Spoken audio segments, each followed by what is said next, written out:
Taste the Daily. Pongal பண்டிகையை முன்னிட்டு முதலமைச்சர் மு.க. ஸ்டாலின் வாழ்த்து தெரிவித்து வீடியோ வெளியிட்டுள்ளார். அதில் இந்த பொங்கல் இந்தியாவின் பொங்கலாக மாறப்போகும் ஆண்டு என்று அவர் குறிப்பிட்டுள்ளார். பொங்கலோ பொங்கல், பொங்கலோ பொங்கல், பொங்கலோ பொங்கல். தாய் தமிழ்நாட்டு மக்கள் எல்லோருக்கும் என் இனிய தமிழர் திருநாள் மற்றும் பொங்கல் நல்வாழ்த்துக்கள். ஆண்டுக்கு ஒரு நாள் அருமைமிகு திருநாள் பொங்கல் புதுநாள். நமக்கென்று உள்ள ஒப்பற்ற விழா. இதற்கு ஒப்பான விழா உலகில் எங்கும் இல்லைன்னு பேரறிஞர் அண்ணா சொன்னார்.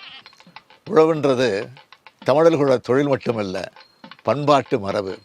அதனால்தான் தமிழர்கள் பல்லாயிரம் ஆண்டுகளாக பொங்கல் திருவிழாவை கொண்டாடிட்டு இருக்கோம். தேர்தலுக்கு முன்பு கொடுத்த பல வாக்குறுதிகளை நிறைவேற்றியும் சொல்லாத பல திட்டங்களை செஞ்சு காட்டியும் சாதனைகளுடைய பேரரசாக திராவிட மாடல் அரசு செயல்பட்டு வருது. பெரும் நிதி நெருக்கடிக்கிடையில் பொங்கல் தொகுப்போட பரிசு தொகையாக 1000 ரூபாய் வழங்கி கோடிக்கணக்கான மக்கள் மனசில் மகிழ்ச்சியை பொங்க வச்சிருக்கு நம்முடைய அரசு. பால் பொங்குற மாதிரி கோடிக்கணக்கான மக்களோட மனங்களில் மகிழ்ச்சி பொங்கி வர்றதை நான் காண்கின்றேன். உங்கள் மகிழ்ச்சி தான் என்னுடைய மகிழ்ச்சி.